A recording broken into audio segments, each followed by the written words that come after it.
Tila hindi pa nga rin matanggap ng ilang senador na tuluyan ng ibinasura ng korte ang impeachment laban kay VP Sara Duterte. Ito nga ay matapos na pumabor ang 19 na senador na hindi dapat patalsikan si VP Sara. Ayon kay Tito Soto na isa sa nais pababain sa pwesto si VP, hindi pa daw umano tapos ang laban dahil aayon din daw ang panahon at pipilitin umano nilang ituloy ang impeachment laban kay VP Duterte dahil matibay daw ang hawak nilang mga ebidensya. Samantala narito naman ang video kung ano na nga ba ang susunod na hakbang matapos ibasura ang impeachment complaint. Very important po siguro na banggitin muna natin yung pong ilang mga usapin, no, mula po doon sa pag-archive ng impeachment proceedings laban kay Vice President Sara Duterte. May mga mabibigat na mga salita, no, na binitawan mula doon. Ang atin pong pagkakaalam, ito po ay dapat pagpapaliwanag ng mga boto kung bakit po kailangang i-archive o bakit hindi dapat i-archive ito pong impeachment proceedings, no, laban kay Vice President Sara Duterte. Pero malaking bahagi po ng mga talumpati ay tungkol po sa mga pagtingin, kuro-kuro ng ilang mga senador, liderato ng Senado, laban po sa liderato ng House of Representatives. No? So, very important ho na linawin ho natin muli, nabanggit na ito kahapon ng ilan sa ating mga kasamahan sa Kongreso na magkapantay at magkahiwalay. Yung pong Senado at Kongreso. So, ibig sabihin, wala pong pakialam yung pong Senado sa internal affairs ng House of Representatives in the same manner na wala pong pakialam ang House of Representatives sa mga internal affairs ng Senado. Ito po yung prinsipyo ng interparliamentary courtesy. No? So, malaking pagbasag po yung ilan sa mga talumpati dahil meron na pong mga binabanggit na mga masasakit na mga salita at pagpapangalan. Ibig sabihin, name-calling laban po sa liderato ng House. Pero very important ho na balikan ho natin ang totoo naman ho, yung impeachment proceedings ay hindi po tungkol sa mga personalidad. Hindi po ito tungkol sa ambisyon ng ilan, kundi ito po ay usapin ng katotohanan, ito po ay usapin ng accountability. Sa usapin po ng paggamit ng confidential funds, usapin po ito na accountability sa usapin po ng pagbabanta laban sa Pangulo ng Pilipinas, sa First Lady, at sa atin po ang House Speaker. No? So, ibig sabihin, hindi lang po ito usapin kung pro-Duterte ka o anti-Duterte ka. Ibig sabihin, hindi lang po ito usapin na kung magpalit ho ng muka, magpalit po ng akusado sa impeachment proceedings ay magbabago po ang magiging paninindigan ng House of Representatives na meron pong sole exclusive power na mag-initiate ng impeachment proceedings. Ibig sabihin, whether si Vice President Sara Duterte po ito, whether kung sino pa humang maging Vice Presidente, Pangulo ng Pilipinas, Supreme Court Justice, kung meron pong paglabag sa usapin po ng paggamit ng pondo ng bayan, pag meron pong paglabag sa usapin po ng paggamit ng confidential funds, kung meron pong Mary Grace Piatos na pumipirma sa mga confidential funds acknowledgement receipts, magpapatuloy po ang mga impeachment proceedings katulad nito. Si Vice President Sara Duterte man po ito o hindi. So, very important ho yung looking forward ng House as we move on from the archiving of the Senate of the impeachment proceedings. So, antayin po ng Kongreso, ito pong magiging resulta nito pong motion for reconsideration ng Korte Suprema. Kung ano man ho yung abutin nito, di saka ho tayo mag-usap muli. Pero I think yung pong Feb 2026 na refiling ng impeachment proceedings on the same articles, on the same reasons, katulad po ng paggamit ng confidential funds at pagbabanta laban sa mga matataas na opisyal ng pamahalaan, yun po ay magpapatuloy. In the event po na magpasya po yung 20th Congress, House of Representatives, na mag-refile at daanan po muli yung pong proseso ng impeachment laban kay Vice President Sara Duterte. Salamat po, Chairman Terry. We will start with the questions from Tina Panganiban Perez of GMA 7. Good morning po, Kong. I had several questions about the impeachment, but you already addressed that in your opening statement. So I'd like to move on to the briefing conducted by your committee, sir, the Public Accounts Committee. Nabanggit po kasi doon, sir, ni Secretary Bonoan na this week magsusumite po sila kay Pangulong Marcos ng initial list, the first list of all infrastructure projects completed from 2022 onwards. Yung committee niyo po ba nakatanggap din ng kopya nito, sir? Ang commitment po ng DPWH at ni Secretary Bonoan ay as soon as it is submitted to the President, the House will be able to get a copy of all of it. No? So, ang expectation po natin dito, we will be talking about not just the completed projects, but the entirety of the status of the projects that were raised by the President. Ito ba yung mga uncompleted, ito ba yung mga delayed, ito po ba yung mga substandard, and kung meron pong actual reports, kung meron pong ghost projects. So, hopefully, by the end of next week, pagka ho na, I think, ang sabi naman ho nila, handa na ho sila dito sa listahan. So, as soon as it goes to the table of the President, we will be expecting that the DPWH will give the same list for us to be able to peruse in the soonest time. Sir, nagpe-persist pa rin yung accusations that several members of the House are involved in the projects. Your thoughts po, how will the committee address that? Well, there are two, I think, main accusers of congressmen. No? So, meron daw 67 lawmakers, and meron nagsasabi din po that a majority of legislators are involved in infrastructure corruption. So, again, and we will reiterate it today, I think it is most important for them to be able to name names. No? And the committee can, in fact, serve as a platform for them to make the actual accusation against legislators, whether senators, whether congressmen, if they're actually involved there. No? Siyempre, in the same manner, yung mga involved or named na mga legislator contractors, if they are involved in corruption allegations, will also be provided the same platform through our committee. In fact, it's not just our committee. We are looking at, yun na nga po, like what I stated last Monday, a tri-committee led by the Public Accounts Committee, Public Works Committee, and the Good Government Committee para pag-usapan po ang lahat ng ito. Thank you, sir. Thank you, Tina. Next, we have Billy Vegas from Abante Politico. Kung magandang umaga po. Kung hingi lang po ako ng reaction doon sa sinasabi ni Senator Amy na leadership change, tsaka, in connection po doon sa statement nyo kanina.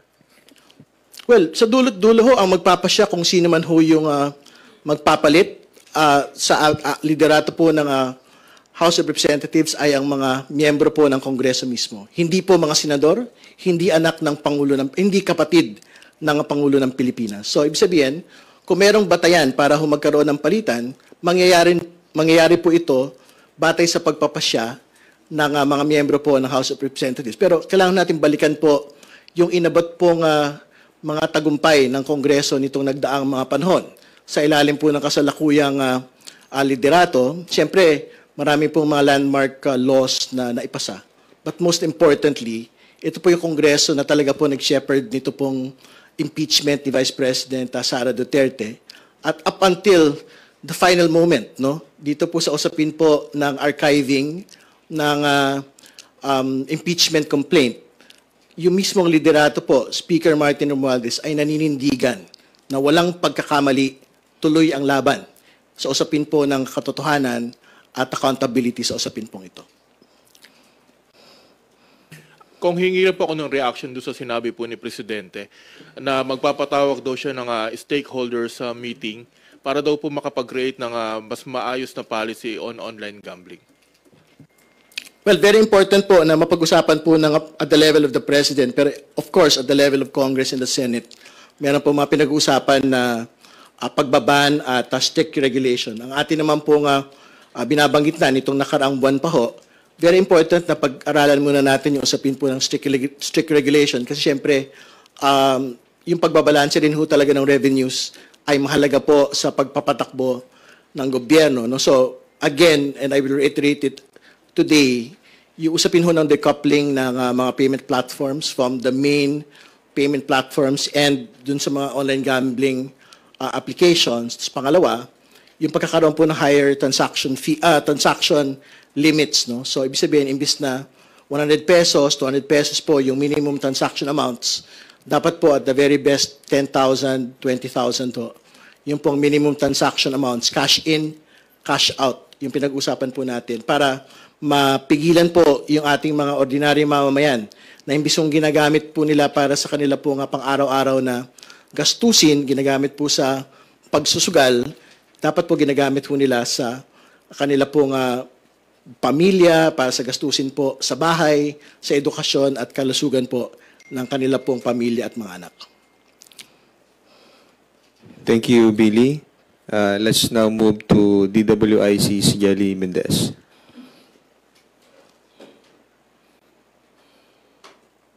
Sir, may listahan na po kayo ng yung bilang ng mga kontratista, and kung nakausap niyo na rin po ba yung mga district engineers na kasama din sa flood control projects?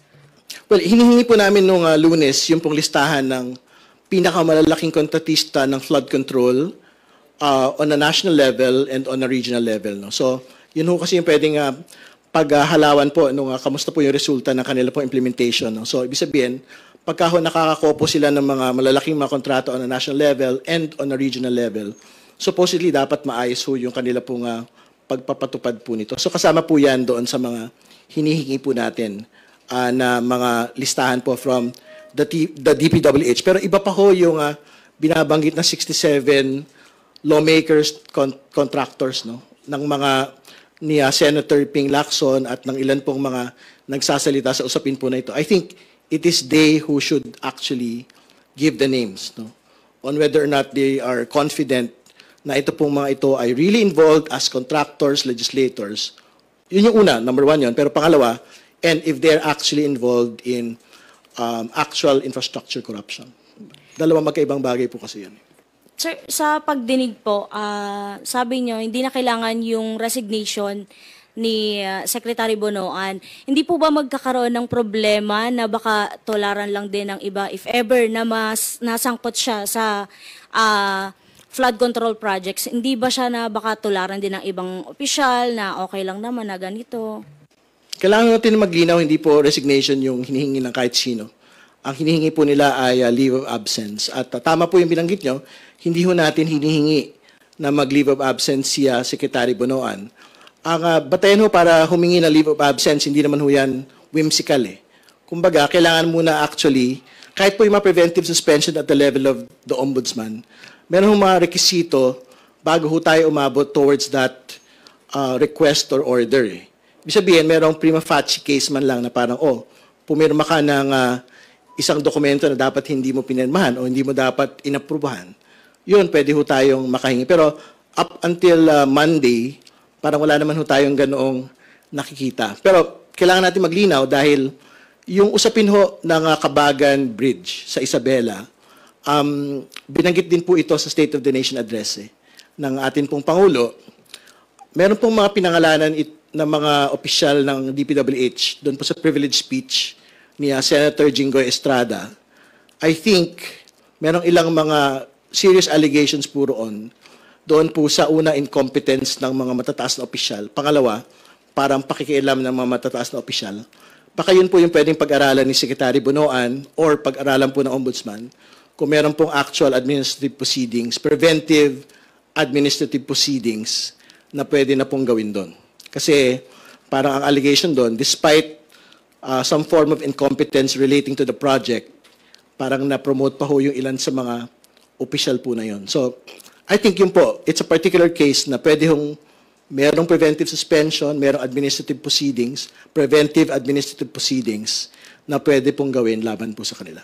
But at the level of Secretary Bonoan, parang at this point, it might be a bit premature. Thank you, Jelly. Let's now hear the questions from Annalisa Berano of Bombo Radio. Good morning, Kong. Balik lang ako doon sa question ni Ms. Tina Panganiban. Doon sa gagawing pagdinig po ng TRICOM, sinabi nyo na balak nyong kalkalin ang mga palpak at ghost flood project, control projects.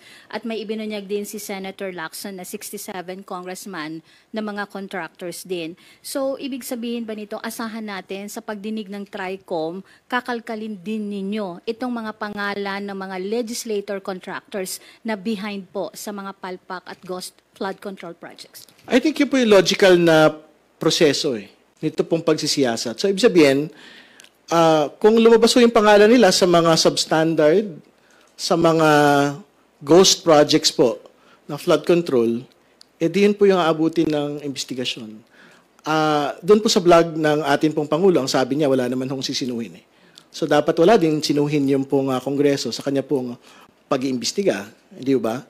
But we have to be very clear dito po sa usapin po, yung sinabi kong pagkakaiba ng pagkakaroon ng corruption allegations relating to the projects. Pero ang totoo naman hindi dapat sumasali sa mga kontrata ng gobyerno, whether infrastructure man yan o hindi, yung pong mga miyembro ng Kongreso. Very specific constitutional prohibition po ito at meron din pong very clear provision po ito sa Anti-Graft and Corrupt Practices Act. No? So, ibig sabihin, if they involve themselves in specific contracts, parang bawal na ho yun Parang may actual na kaso na po yun. No? So, we don't even have to wait for ghost projects or substandard projects.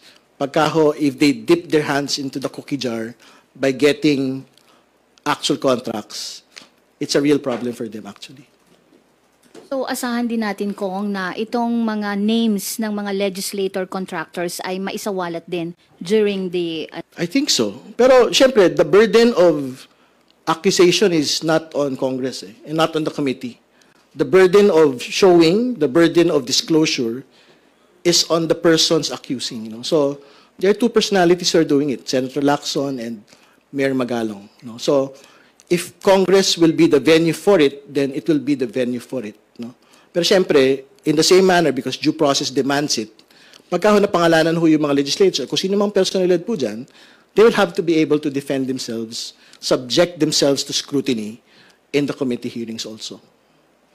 Kung on the other issue, isang magandang balita po na bitbit ni Pangulong Marcos ay yung paglagda nila ng 18 kasunduan, ang Pilipinas at India po, para mapalakas ang sektor ng renewable energy, digital services, business, process management, infrastructures at healthcare.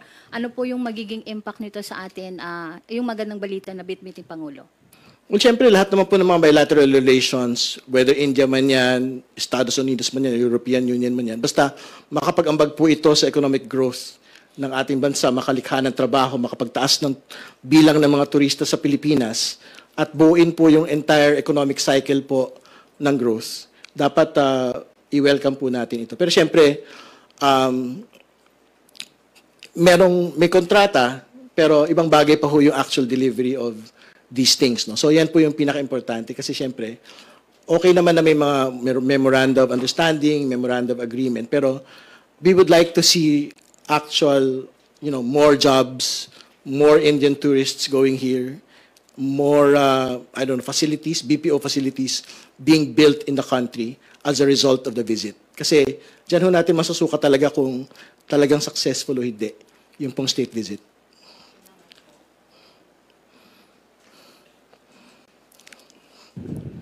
Thank you, Annalie. Vivian Gulia from ABS-CBN is now recognized. Good morning po. Opo, meron kasing mga pananaw na yun daw pong pag-archive ng articles of impeachment mas mainam kesa sa pag-dismiss. Pero meron din pong mga nagsasabi na yung pag-archive is equivalent to pagpatay sa impeachment, sa articles of impeachment. Kayo po, ano po yung pananaw ninyo dito? May legal issues po ba sakaling baligtarin ng Korte Suprema yung desisyon nito?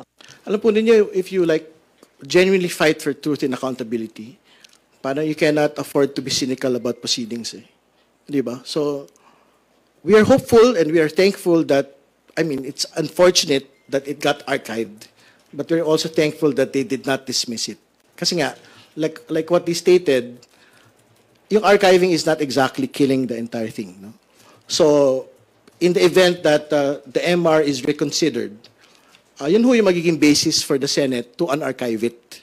Di ba? Instead of outrightly dismissing it. So, ibig sabihin, in every platform, in every proceeding, kung saan ho natin pwedeng i-exact yung accountability and truth on confidential funds in the death threats against high officials, we will go to that game. Di ba? So, ibig sabihin, kung matalo at the MR level, the next step would be obviously yung Feb 2026 na pong refiling ng impeachment case against the Vice President. Balik kung halimbawa po, balik na rin ng Korte Suprema yung decision nito, are you expecting na yung mga bumoto to archive it should also vote to resurrect the articles of impeachment? I think so. Kasi ang batayan bakit ho sila nag-archive ay yung kanila pong sinasabi na mahalagang galangin po natin ang Korte Suprema. Mahalaga po na galangin po natin yung pong mga desisyon ng Korte Suprema at iwasan po natin ang pagkakaroon ng constitutional crisis. No? In the event that the Supreme Court actually reconsiders, that is the same logic that will have to apply. Di ba? So, kumbaga, but of course, that is hypothetical and we would like to be able to wait for it. No? Pero, ayun na nga, our expectation would be they would have to reopen the proceedings in the event that the Supreme Court reconsiders. Kung halimbawa naman po ay maging pinal na ang desisyon ng Korte Suprema na inullify itong articles of impeachment, are you saying with certainty na magkakaroon ng refiling of the articles dito sa lower chamber under the 20th Congress after February 5th? I think House members would definitely be interested in refiling it, whichever mode it takes, no? Whether through the mode of going into the Committee on Justice, whether to the mode of going into plenary, through an automatic transmittal. Pagka naman ho, sure ka on evidence, sure ka on the justness of it, di ba? It shouldn't stop you from actually refiling it. So, it stopped us today, but, you know, there's Feb 2026 anyway. So, I'm quite sure that House members who are interested in exacting accountability will still refile it.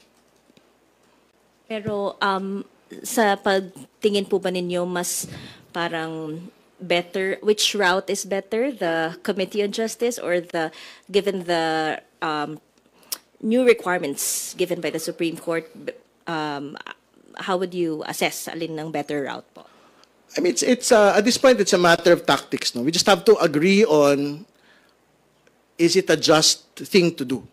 And I'm quite certain House members will say today that it is a just thing to do. So I think if it's a tactic of doing it through the Committee on Justice or doing it through the direct transmittal route, and syempre with the new Supreme Court proceeding, syempre may bago pong mga may bagong mga rekisito po na kailangan gawin. I think we will resolve it once we get to that point. Pero kung ano man yan, whether through the Committee on Justice or whether through plenary, the most important thing today is, and the most important question to the nation and to Congress is, kailangan bang may managot sa usapin po ng confidential funds? May kailangan po bang managot sa pagbabanta laban sa mga matataas na opisyal ng bansa? Kung ang sagot po doon ay oo, whether it is through the Committee on Justice or whether it is through plenary, gagawin po yung mga rekisitong kailangan pong gawin para po dito. Thank you. Thank you, Vivian. Let us acknowledge Marian Enriquez from TV5. Thank you. Chair, sinabi niyo rin po kanina na kung follow-up lang po kay Ate Vivian, kung sure ka on evidence, the justness of it, it shouldn't stop you from filing it. Kayo po ba, sir, ngayong 20th Congress after February 5, magpa-file po ba kayo or mag-endorse kayo ng impeachment complaint against VP Sara? I think we might be inclined to support it. Kasi wala naman nagbago, it's just the periods that had changed. So, it's the same evidence that we're talking about, not the period. So, as soon as we reach that point, if it is the House leadership's wisdom that another impeachment complaint should be filed within the new rules and new reality under the Supreme Court decision, if they do not reconsider, I think it is something that we are, in fact, inclined to support. Sir, sinabi po pala ni retired SC Justice Adolf Escuna, no? Sinabi po niya na okay naman daw what the Senate did, yung motion for consideration, while pending, meron niyang, ang ginawa pa is in-archive. Mas better daw po yung archiving than tabling kasi it can still lead to dismissal when the matter is revived the next day. Archiving makes it safe daw from, dismissal in the meantime. Your thoughts on that, sir? No, that's what I mentioned earlier na parang it's a bit unfortunate that they archived it, and I'm quite certain that a lot of sectors are basically crying out for justice, no? Pero very important din po to make that point, no? Yung archiving is different from an outright dismissal. Ibig sabihin, yung archiving parang tinabi lang. Even in court naman ho eh, ganun din yun, parang hindi yan pinatay, tinabi lang. No? So, it's a good thing to have. Kasi nga, pag nag-relent or nag-reconsider po yung Korte Suprema, pwede ho nilang buhayin muli. Ito pong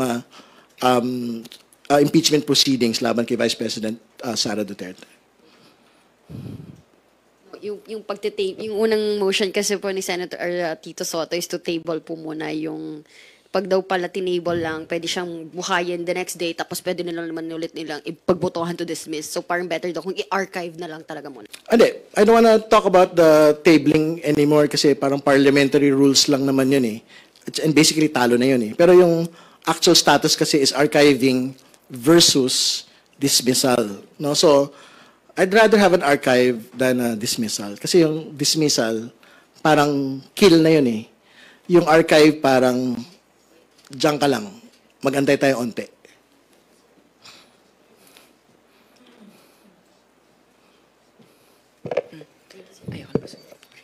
Okay ka na, Marian. Okay, Rosalicas from UNTV. Please proceed. Yes, sir. Nabanggit nyo nga po na possibly sa February 2026, i-refile yung articles of impeachment na naihain na sa Senado. Pero may pinopoint out po kasi si Attorney Ernesto Francisco na petitioner dun po sa landmark case na Francisco versus House of Representatives ruling na meron daw pong nakapaloob dun sa mga articles of impeachment against the Vice President na hindi pasok dahil po during na mayor pa po daw siya ng Davao City, Education Secretary na dapat daw po, yun pong complaint is kung kailan lang po siya nakaupo as Vice President. So ano pong masasabi niyo doon? Hindi ko alam Parang ngayon ko lang narinig ko yung sinabi niya, pero I'm sure hindi naman kulang sa talino po yung mga prosecutors na magbabanggit ng mga bagay na hindi kasama doon sa kanya pong term of office. No? So, ibig sabihin, I think baka nabanggit po yun, incidental lang po towards the facts. No? Pero I'm quite sure the meat of the impeachment complaint are solely based on acts that had been undertaking during her term of office. No? So, basically, about the confidential funds, that is squarely within her term of office as Vice President. Hindi ba? Yung pong death threats against the President, the First Lady, and House Speaker Martin Romualdez, that is squarely within the term of office of the Vice President. So, hindi ko masyadong naintindihan yung pong binabanggit po ni Attorney Francisco. I respect him because he's a constitutionalist and he is the name on Francisco versus House of Representatives, which is the case that we are using today. No, pero he might be a bit wrong on his appreciation of these facts. Doon po kasi sa articles of impeachment, meron din purong mga na-cite na cases nung pong Davao City Mayor pa lang po si Vice President Sara Duterte. So yun po yung tinutukoy niya na it seems like hindi baka po ma-question din yun pong. Pero are you confident to support this articles of impeachment if it is filed on Feb of 2026? I think so, yeah. That has been subjected to the wisdom of Congress, of the 19th Congress. So tingin ko po, ano naman ho yun, these are incidental facts. No? The ultimate facts relating to the impeachment would be facts that had been undertaken during her term of office. That is undisputed. So parang yung mga binabanggit po ni Attorney Francisco, parang pangdagdag na lang, panggulo basically. Sorry for the term. Okay, sir, dako lang po ako doon sa binabanggit niyo po kanina. tama po bang sabihin na hindi kayo makakapag-conduct sa House Committee on Public Accounts ng motu proprio investigation on the allegations against those congressmen na sinasabing kontratista sa mga government-funded infrastructure projects unless merong maglatag kung sino-sino ba to at mga ebidensya? I think so. Kasi ang totoo naman we don't have a list. Hindi ba? At ang burden of proof is not on the committee. Because we never said it. Our commitment to the nation is we will conduct a review of all infrastructure projects. No? So, if in the course of the proceedings, matisod ho namin yung mga corruption allegations, ghost projects, substandard facilities, di doon ho tayo, yun po yung abutin po ng proceedings po na ito. Pero yung very specific allegation po kasi, 67 congressmen contractors.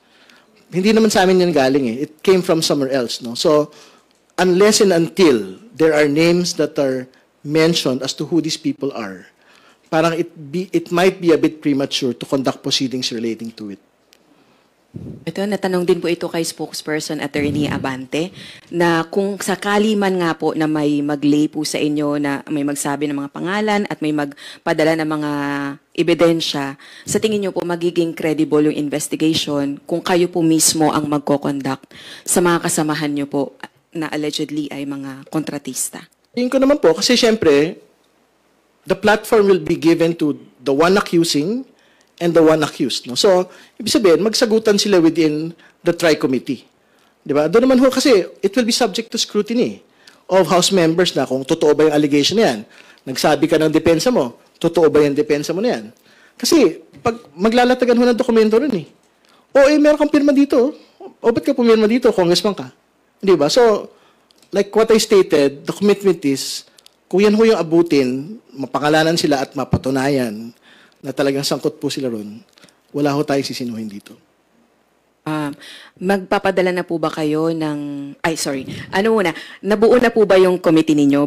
Puno na yung membership? Well, meron na pong mga miyembro. So, mag-organizational meeting na po kami, I think by next week. Pero, I think the direction of the comprehensive investigation po kasi is to do it as a TRICOM. Public accounts, public works, and good government. No? So, antayin din po namin na mabuo rin po yung mga miyembro po roon. Balak nyo na rin po bang magpadala ng formal invitation kay Baguio City Mayor Magalong? I think yan naman po yung sinasabi natin. As soon as mabuo na po yung mga komite, magpapadala ho kami ng invitation for him to make a presentation relating to his observations. Kasi bukod naman ho doon sa kanyang allegation na may mga kongresista, legislators na involved po sa mga corruption, infrastructure corruption, may mga binabanggit din naman po siya ng mga halimbawa ng mga kontrata eh. So I think we'd like to get from him, no, ano ba yung mga halimbawa ng overpricing? Kasi meron siya sinasabi na pagka ito lang yung presyo, ito yung presyo sa kontrata, pero pagka nagpunta ka sa, pag nagkaroon ka ng market sounding or market research, ganito lang yung presyo. So I think fair po na banggitin niya po yung mga ganyang mga bagay sa komite pag nagkaroon na po ng investigation. Pero, if the presentation, for example, would include an actual allegation that, for example, majority of congressmen, legislators are involved in corruption allegations, I've heard it in one interview, na parang ganun po yung binabanggit niya, yun po yung time na he will have to provide the names. Thank you po. Thank you po kay Ray. Thank you, Rose. Next is Haji Camino from Brigada News.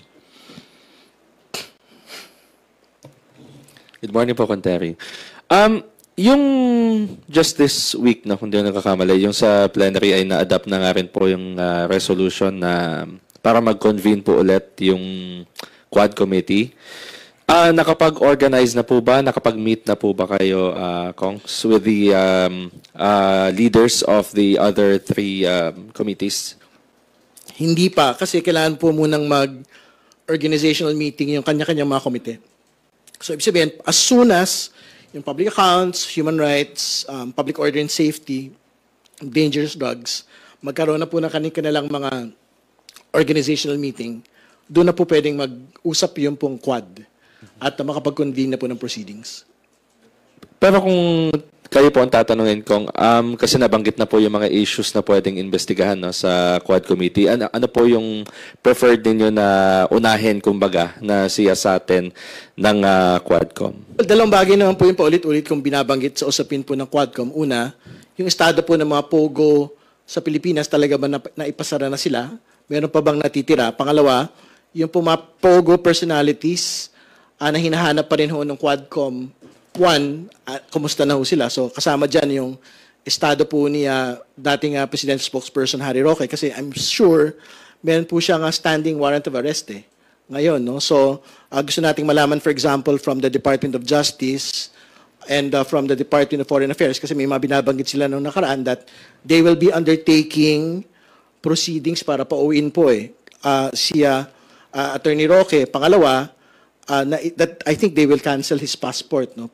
And they will also bid to reject yung pong asylum request po niya sa the Netherlands. So we'd like to get an update relating po to that. Tapos yung second chunk na I guess gusto nating ma-focusan po, yung pong usapin po ng missing Sabongeros and its intersectionality with the Duterte drug war. Kasi meron pong allegation na the kill team for the missing Sabongeros is the same kill team for the Duterte drug war. No? So we would like to be able to talk to the whistleblower during proceedings. Totoo ba ito? At ano yung pagkakaiba nito pong kill team para sa missing Sabongeros at sa kill team po ng Duterte drug war? Kasi I'm sure para magkaibang mechanics po nun At magkaiba po yung motivations towards it. Pero ibig sabihin, if it's the same kill team, I think that's a bit, it's very concerning. With the Quadcom, sir, tingin nyo mapupuwersa o mapuforce ba si former Secretary Roque na pauwiin dito sa Pilipinas? Siyempre, ultimately, it should be the executive that should undertake it. No? So, gusto natin malaman, ano nang ginawa ng DFA or DOJ? Nagpunta na ba sila sa the Netherlands? Nag-submit na ba sila ng opposition dito po sa asylum request ni Attorney Roque? At yung passport ba niya, nakansela na? Yung mga ganung mga tanong, I think we will have to ask them in the course of the proceedings. Pero sir, mukhang marami-rami po yung magiging trabaho po ninyo. No? May TRICOM, may Quadcom, tapos may budget pa po. Ano pong nararamdaman niyo? Paano niyo pagsasabayin lahat po yan? Wala naman tayo masyadong sentimiento sa ganyang mga bagay. I mean, ang oras ay oras. So, kailangan nung hatiin yung oras, no? Para sa mga... lahat yun, mahalagang usapin Mahalagang usapin po yung flood control investigation, mahalagang usapin po yung Quadcom, mahalagang usapin din po yung iba pang mga bagay, no? So, tingin ko naman mahaba yung oras para sa... Yung 3 araw sa Kongreso ay mahaba para mabigyan po ng panahon ang lahat pong ito. Last na lang po, Terry. Bukod po sa issue ng flood control and other infrastructure projects, may iba pa po bang target na investigahan ng TRICOM? Like, for example, since kasama naman po yung good government and yung public accounts doon sa TRICOM, like yung issue po nung pag-invest ng GSIS sa online gambling, maano po kaya yan? Yung TRICOM po kasi specific to flood control yun Pero siguro as an update, hindi ko alam kung sa amin po ma-refer yung Dolomite investigation. So we will undertake the Dolomite investigation under public accounts if it is actually referred to us. No? So yun, I think it's another chunk of the work that we will be doing. Thank you po. Thank you, Kerry. Thank you, Haji. Please go ahead. Mapik Trinidad from Abante Radio. Hi, sir. Good morning po. Aside from the February 2026 po na pwedeng i-refile, yun ho bang granting po na hindi talaga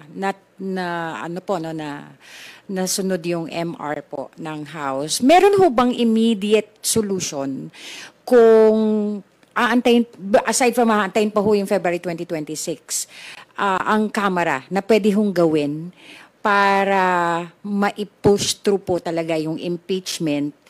At would you know po kung may plano ho bang mag-usap ang liderato ng Senate or ang Congress o kailangan pa hong hindi na gawin yun?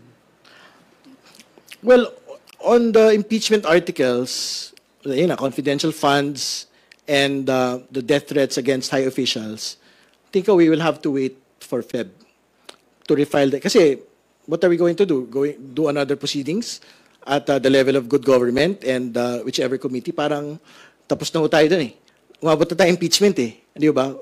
At very clear naman na po yung mga facts na nakuha na po ron. So, I guess the next step po talaga dyan is to just refile it by Feb 2026 pagka ho hindi reconsider po yung Korte Suprema.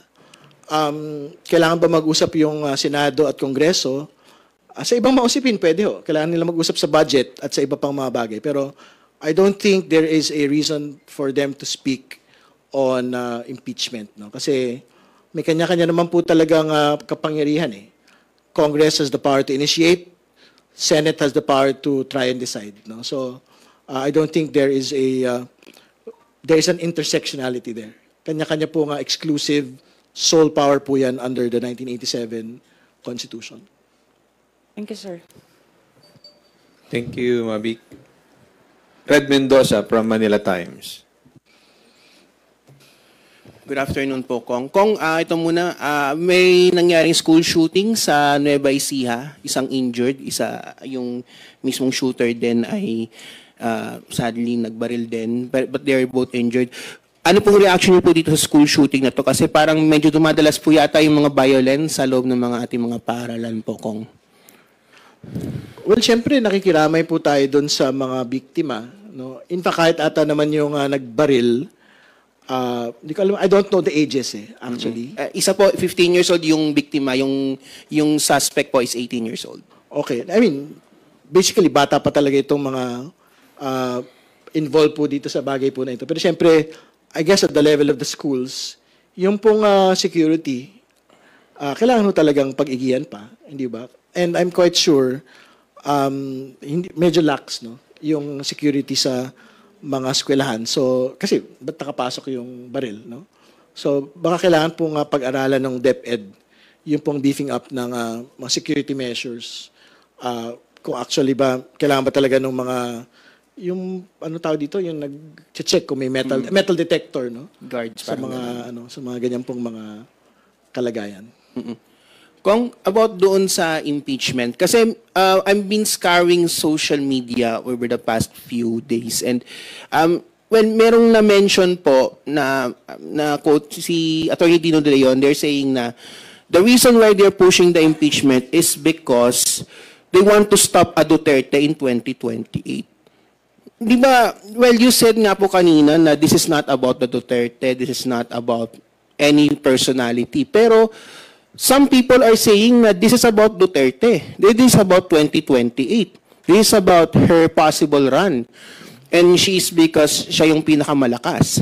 So, kung yung iba nagsasabi, kung kayo po sa Congress sinasabi po ninyo na this is not about the Vice President, this is about her transgressions, this is about her yung kanyang kasalanan sa taong bayan. Yung iba po kasi sinasabi nila, this is about the Vice President herself because we want her out of 2028. What's your thought about this, Mukong? I think you have to ask Dino that. Kasi, syempre, I didn't say it. And people naman are free to say what they want to say, no? Kasi, syempre, on the other side of the fence, di ba, parang sinasabi what the senator said about Congress, di ba, they're free to say what they want to say. Pero ako, what I'm saying is, and what I think members of Congress are saying, this is about accountability of high officers of the land. No? So, he can say what he wants to say. No? You have to ask Dino that. Pero, I maintain my position that impeachment is about holding accountable high public officials. Lasa lang po. Kasi sinabi din ni Senator Marcoleta doon sa kanyang speech nung Wednesday na siya mismo, nung time nang nandito siya sa House, hindi niya nabasa yung mismong complaint. Okay. Or hindi siya napasahan ng complaint. And the reason why is because, kaya parang pakiramdam niya na parang hindi lahat ng mga members nabasa yung complaint. What's your take on this po? Well, baka hindi naman talaga siya binigyan ng complaint. Kasi wala naman sa rules yung sinasabi po niya na, yung sinasabi ng Korte Suprema ngayon na dapat lahat ng mga miyembro ng Kongreso mabigyan ng kopya ng articles of impeachment at yung supporting evidence. Yun yung bagong sinasabi po ng Korte Suprema sa kanya pong desisyon eh. Pero, I mean, dati naman hindi yun yung rekisito. Ang rekisito, yung pipirma po ng mga miyembro lang ang pwedeng makakita nito pong articles of impeachment. So kung sino man yung nagtulak ng articles of impeachment po, direct transmittal ng panahon po na yon, baka hindi siya nakasama doon sa tingin nilang magsusupport ng impeachment complaint laban kay Vice President Sara Duterte. I think, I'm just speculating, pero I think baka yun po yung dahilan bakit wala siyang kopya. Okay, thank you. Salamat, Fred. Meron pa bang additional pahabol questions? Marian, go ahead. Sir, kahapon nag-Thanksgiving Mass at lunch na raw po si VP Sara kasama yung kanyang team. Wala siya doon. Ano po, baka may gusto niyo po mag-komento rito even if wala pang final decision ng SC regarding sa MR. Meron na silang ganyan. And also, I think VP Sara even said na yun muna. Una po sa lahat, hindi ko alam kung para saan yung Thanksgiving eh. So, is it actually related to the archiving of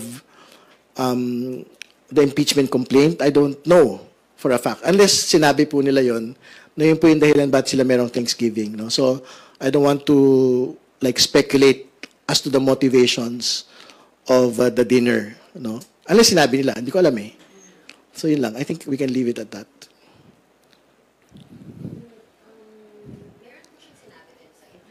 May interview po, sinabi po niya she explained what she meant when she said she wanted a bloodbath. Yun nga, mailabas daw sana yung mga ebidensya, lahat talaga. Kaso, wala na raw yun ngayon. So, probably 2026, 2027, 2028, at least daw doon baka may opportunity, may magpa-file ulit, doon daw masasagot niya. Yeah, then the bloodbath will come at that point. Di ba? I mean, siya naman po yung I didn't say it. She said it. So, if the bloodbath would not come today, then maybe in the future. Salamat, Marian. And before we formally end our press conference, we call on Chairman Terry for his final message. Siguro, panghuli na lang pong punto, no? Doon sa usapin nga po nitong, I guess, attacks on the House leadership. Tuloy lang naman yung trabaho po ng House of Representatives. Sobrang dami pong mga usapin na nasa kanya pong plato ngayon. No? So, very important po in the final 3 years of the Marcos administration, naramdaman po ng mga kababayan po natin yung pong gains ng ekonomiya. At bahagi po nito talaga yung pong pagtitiyak na mababa ang presyo ng pagkain, particular ng bigas, mababa po yung presyo ng mga batayang mga gastusin, katulad po ng kuryente. At syempre, bahagi rin po yung pong pagtitiyak po na yung mga bagay na hindi nakakain ng taong bayan pero mahalaga sa kanya, mahalaga sa demokrasya, ay talaga maipagtanggol pa rin po ng Kongreso. So kasama ho dito, yung pong pag-hold accountable ng high public officials sa kanila pong mga ginagawa habang sila po ay nasa tungkulin. So, it is a setback na na-archive po itong impeachment proceedings laban kay Vice President Sara Duterte, pero I think the House leadership had already made it clear na bagamat nangyari po ito, tuloy po ang laban. So yun po muna. Maraming salamat at magandang tanghali. Maraming salamat po.